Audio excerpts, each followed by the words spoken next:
시드니 히일교회 아침 경건의 자리에 나오신 여러분들을 환영하고 축복합니다. 이 시간 잠시 묵상하시면서 우리를 부르신 하나님 앞에 예배로 나아가도록 하겠습니다.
오늘 아침 우리에게 주신 하나님의 말씀은 사사기 6장 1절로부터 10절까지의 말씀입니다.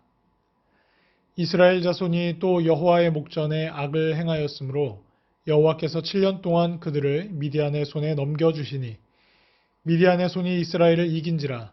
이스라엘 자손이 미디안으로 말미암아 산에서 웅덩이와 굴과 산성을 자기들을 위하여 만들었으며 이스라엘이 파종한 때면 미디안과 아말렉과 동방 사람들이 치러 올라와서 진을 치고 가사에 이르도록 토지 소산을 멸하여 이스라엘 가운데에 먹을 것을 남겨두지 아니하며 양이나 소나 나귀도 남기지 아니하니 이는 그들이 그들의 짐승과 장막을 가지고 올라와 메뚜기 떼같이 많이 들어오니 그 사람과 낙타가 무수함이라. 그들이 그 땅에 들어와 멸하려 하니 이스라엘이 미디안으로 말미암아 궁핍함이 심한지라. 이에 이스라엘 자손이 여호와께 부르짖었더라. 이스라엘 자손이 미디안으로 말미암아 여호와께 부르짖었으므로 여호와께서 이스라엘 자손에게 한 선지자를 보내시니 그가 그들에게 이르되 여호와께서 이같이 말씀하시기를 이스라엘의 하나님 내가 너희를 애굽에서 인도하여 내며 너희를 그 종 되었던 집에서 나오게 하여 애굽 사람의 손과 너희를 학대하는 모든 자의 손에서 너희를 건져내고 그들을 너희 앞에서 쫓아내고 그 땅을 너희에게 주었으며 내가 또 너희에게 이르기를 나는 너희의 하나님 여호와이니 너희가 거주하는 아모리 사람의 땅의 신들을 두려워하지 말라 하였으나 너희가 내 목소리를 듣지 아니하였느니라 하셨다 하니라. 아멘. 오늘 본문 말씀은 다른 사사들에 비해 매우 자세히 그리고 많은 분량을 통해서 기록된 사사 기드온에 대한 이야기 중에 그 도입 부분, 바로 배경을 언급하고 있는 부분입니다. 그 시작은 사사기의 반복적인 하나의 패턴, 이 사이클과 동일하게 시작을 합니다. 이스라엘이 또 배교함으로 하나님의 징계가 임했고 이번에는 징계의 도구가 미디안으로 그 미디안의 압제를 당하는 이스라엘이 하나님께 부르짖게 됨으로써 하나님께서는 그 음성을 듣고 이스라엘의 부르짖음을 들으시고 기드온을 사사로 세워가는 과정입니다. 주신 말씀을 통해 책망이 곧 은혜라 라는 제목으로 비참한 삶 가운데 주시는 영적 교훈을 함께 묵상하도록 하겠습니다. 첫 번째 1절로부터 6절은 미디안을 통한 고난과 이스라엘 백성의 부르짖음에 대해 이야기하고 있습니다. 이스라엘은 하나님 앞에서 또다시 악을 행했습니다. 지금까지 계속 그래왔듯이 이방의 우상들을 섬긴 것입니다. 하나님은 죄악을 행한 이스라엘을 미디안 사람들의 손에 넘기셨습니다. 이방 우상들을 섬긴 이스라엘 백성은 결국 이방 사람들의 손에 고통을 받게 됩니다. 이스라엘 사람들은 미디안 사람들에게 7년 동안 억압을 받았습니다. 그런데 미디안 사람들의 억압은 너무나 혹독해서 이스라엘 백성이 평안하게 살도록 내버려 두지 않았습니다. 이스라엘 백성은 미디안 사람들의 압제를 피해 산에서 숨어 살아야 했습니다. 이스라엘 사람들은 바알에게 절하면서 농사가 잘 되기를 바랐습니다. 하지만 하나님은 미디안 사람들을 보내셔서 이스라엘 백성이 농사를 시작할 때부터 철저히 유린당하도록 했습니다. 이스라엘 사람들이 농사를 지어 얻은 수확은 미디안 사람들의 차지가 되었습니다. 그제야 이스라엘 백성은 다시 하나님께 부르짖고 있습니다. 우리는 눈에 보이는 좋은 것과 높은 지위와 뛰어난 실력 등이 우리를 지켜주고 성공하게 해줄 것이라고 믿기 쉽습니다. 그리고 그것들을 하나님보다 더 사랑하고 그것들에게 우리의 마음을 빼앗길 때가 참 많습니다. 하지만 그것들은 시간이 지날수록 우리를 더욱 비참하게 만듭니다. 우리가 세운 우상들은 삶을 풍요롭게 하기는커녕 평안함을 빼앗아 갈 뿐입니다. 그렇지만 모든 것을 빼앗기고 도저히 소망이 없는 순간에라도 하나님께 돌아올 수 있다면 그것은 축복이며 그것은 또한 은혜입니다. 하나님께 부르짖기 전까지는 끝이 아닙니다. 하나님께 돌아오기 전까지는 완전한 절망이 아닙니다. 두 번째 7절로부터 10절은 하나님의 책망에 대해 이야기하고 있습니다. 미디안의 잔인한 압제와 착취로 고통받고 있었던 이스라엘 백성은 이제 하나님을 부르짖습니다. 하나님은 도무지 소망이 없는 그들에게 이제 소망을 주십니다. 한 선지자를 보내시고 그들이 잊어버린 언약을 다시금 일깨워 주십니다. 하나님이 애굽에서 종살이하던 이스라엘 민족을 건져내시고 가나안 땅을 주셨다는 사실도 일깨워 주십니다. 그러면서 그들에게 한 가지를 요구하십니다. 아모리 사람의 땅의 신들을 두려워하지 말라는 것입니다. 여기서 아모리 사람은 가나안 사람을 가리키는 표현입니다.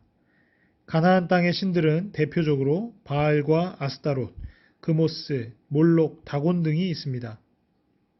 하나님은 그런 신들을 두려워하지 말라고 명하신 것입니다.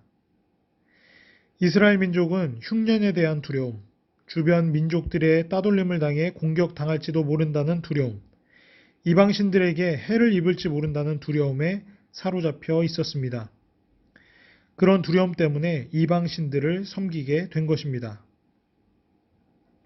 그리스도인들도 마찬가지입니다. 그들이 발을 딛고 살아가는 세상 가운데 너무나도 두려워할 만한 다른 요소들이 많이 있습니다. 하지만 그리스도인들은 세상을 두려워할 필요가 없습니다. 살아계신 하나님, 육신과 영혼까지 주관하시는 하나님만을 두려워해야 합니다.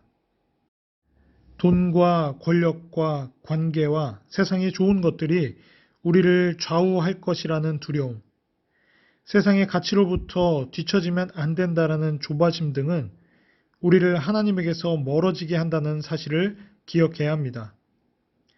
우리는 세상을 두려워하지 말고 세상의 가치를 두려워하지 말고 세상의 우상을 두려워하지 말고 오직 하나님께 나아가 그분의 말씀을 들으며 그분을 경외해야 합니다.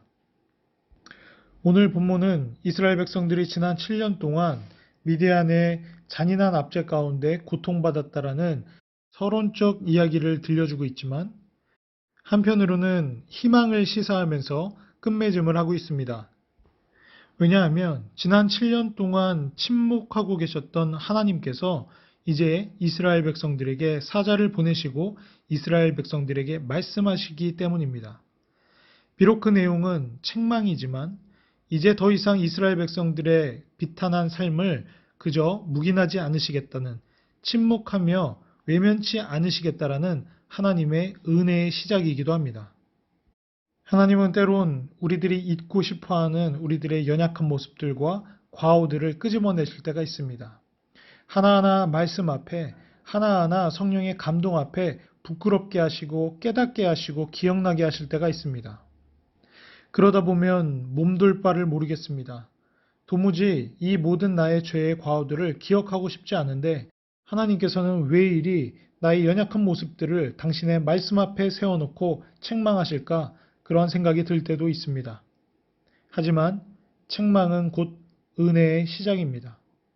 하나님께서 우리를 더 이상 미디안의 압제 가운데 고통과 비탄의 삶 가운데 내버려 두지 않으시겠다라는 하나님의 은혜의 시작의 시점이기 때문입니다. 하나님의 책망을 하나님의 말씀을 기쁨 가운데 받아들이는 우리가 되기를 소망합니다. 이제는 하나님께서 끝내시고 우리를 더 이상 죄의 반복 가운데 두지 아니하시고 하나님의 은혜로 초청할 시간이기 때문입니다. 오늘 본문 6절과 7절은 다른 사사의 패턴의 내용에서 등장하듯이 이스라엘 백성들이 자신들이 겪는 어려움 끝에 하나님께 나아가 여호와께 부르짖었더라 라는 이야기를 담고 있습니다. 하지만 우리는 반복되는 사사기의 이야기를 통해 이 부르짖음의 깊이가 그닥 깊지 않았다라는 사실을 알게 됩니다. 당장 이 바로 다음으로 이어지는 기드온의 이야기를 두고 보더라도 이스라엘 사람들은 하나님께 부르짖었다라는 이 기록이 무색할 만큼 바알 신과 그 신전에 매여 있는 모습을 보여줍니다. 여호와께 부르짖었다라고 두 번이나 반복되는 이 대목이 참으로 가볍게 여겨지는 지점입니다. 죄악된 모습을 완전히 끊어버리고 하나님 앞에 완전히 돌이키는 회개의 모습을 보인 것이 아닙니다. 하나님을 부르짖으면서 자신들의 연약함들을 다 털어낸 것이 아닙니다.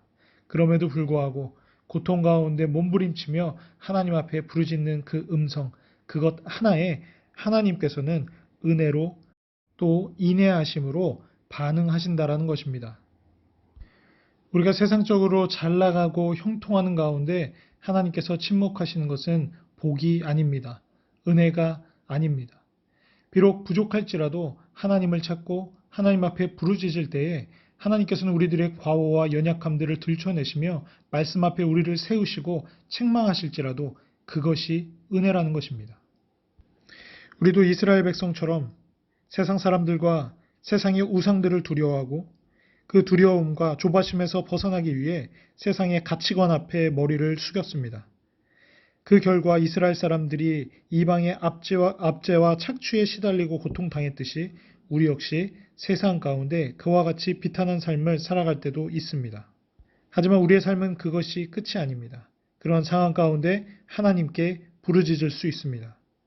하나님 앞에 우리들의 연약한 입을 벌려 하나님을 찾게 될 때에 하나님은 선지자를 보내셔 우리들에게 찾아오실 것이고 우리를 책망하시고 말씀으로 교정하실 것입니다. 그것이 하나님께서 우리를 회복으로 이끄는 은혜의 도입, 은혜의 시작입니다. 하나님이 책망하실 때 속히 깨닫고 그분의 은혜를 향해 순종함으로 달려나가시는 성도 여러분들이 되기를 축복합니다. 함께 기도하겠습니다. 사랑과 은혜가 많으신 아버지 참으로 감사드립니다. 오늘 이스라엘 백성들의 모습을 통해 또다시 우리들의 모습을 발견합니다. 하나님께서 구원하시고 하나님께서 복 주시고 은혜 가운데 함께 동행하심에도 불구하고 세상의 가치에 젖어들고 세상의 욕망에 휩쓸리면서 하나님을 잊어버리고 세상의 우상들을 섬기며 살아가는 어리석은 이스라엘의 모습을 우리 안에서 발견하게 됩니다. 그 가운데 우리들의 삶은 표류하고 우리들의 인생은 고통 속에서 몸부림칩니다. 그리고 비탄한 삶의 방향과 의미를 찾지 못해 헤매이다 결국엔 하나님을 찾고 부르짖습니다. 비록 책망하시지만 우리들의 연약함과 죄악을 말씀 가운데 깨닫게 하시고 이제는 하나님 안에서 다시금 회복할 수 있는 은혜로 하나님은 우리를 감싸주시며 맞아주십니다. 하나님 이 은혜 가운데 우리가 나아가게 하여 주시옵소서. 우리를 교정하시고 우리를 변화시키시는 하나님의 말씀 앞에 서게 하여 주시옵소서. 끝끝내 우리를 사랑하셔서 모든 죄의 문제와 값을 지불하시고 우리를 품어주시는 예수 그리스도의 사랑으로 돌이키게 하여 주시옵소서. 그리하여서 이제 우리가 더 이상 두려워하고 쫓아야 할 것이 세상이 아니라 오직 여호와 하나님 한 분뿐임을 우리가 기억해야 하시고 오직 주 안에서 참된 평안과 승리함을 선포하며 살아갈 수 있는 주의 백성들이 되도록 축복하여 주시옵소서. 감사드리며 예수 그리스도 이름으로 기도드립니다. 아멘.